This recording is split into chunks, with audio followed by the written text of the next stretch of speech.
Mingalar ba? Can you say Mingalar ba? That's how you say hello in Myanmar.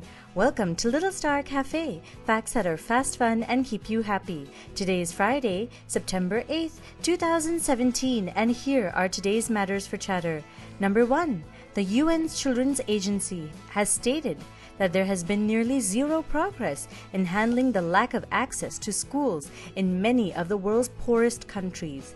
Millions of school-aged children are still not able to attend school due to extreme poverty and humanitarian crises in many parts of the world. Due to conflict at home, many people become refugees in other countries, and their education gets interrupted, or they live in areas where it's too dangerous to go to school, or where school buildings have even been demolished. According to the UN agency, around 69 million teachers would be needed to deliver international education targets for the year 2030. That's a shortage of about 8 million teachers. Imagine if people from society volunteered to fill this gap. Number 2. Scientists have recently discovered boron, element number 5, on Mars, the red planet. The new discovery gives support to the theory that the ancient red planet may have once been habitable. Boron is a metalloid, which means it has the properties of both metals and nonmetals. When mixed with water, it becomes borate, which plays an important role in making RNA, one of the building blocks of life. Number 3. We're always trying to figure out the origins of dinosaurs, but did we ever wonder what the first flower was in existence? Through some research, scientists think it looked most similar to a magnolia. But of course, it's hard to be certain, as flowers are so delicate they don't fossilize easily. These first flowering plants are also known as angiosperms, bloomed the time of the dinosaur period, or the Cretaceous period, about 250 to 140 million years ago.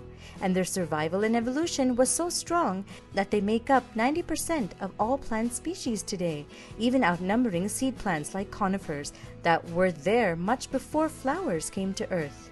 And now for today's mega matter. Sir Richard Branson, billionaire and adventurer, was on his private island in the Caribbean, Necker Island, when Hurricane Irma passed through that region. While he and his family rushed underground to survive the devastation, all the buildings on the island were destructed.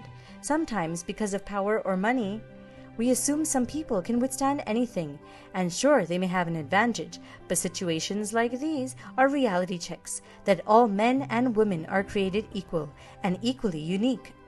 Everyone brushes their teeth in some way every day. Everyone needs to use the toilet. Everyone is born to a mother, except for a few technological advances, and everyone is vulnerable to Mother Nature. So why do some groups think they can suppress or put down others? Why are the Rohingya running away from Myanmar? Why are groups forced to leave from the Middle East? And closer to home, why do children bully in school? We're all the same, and what goes around comes around.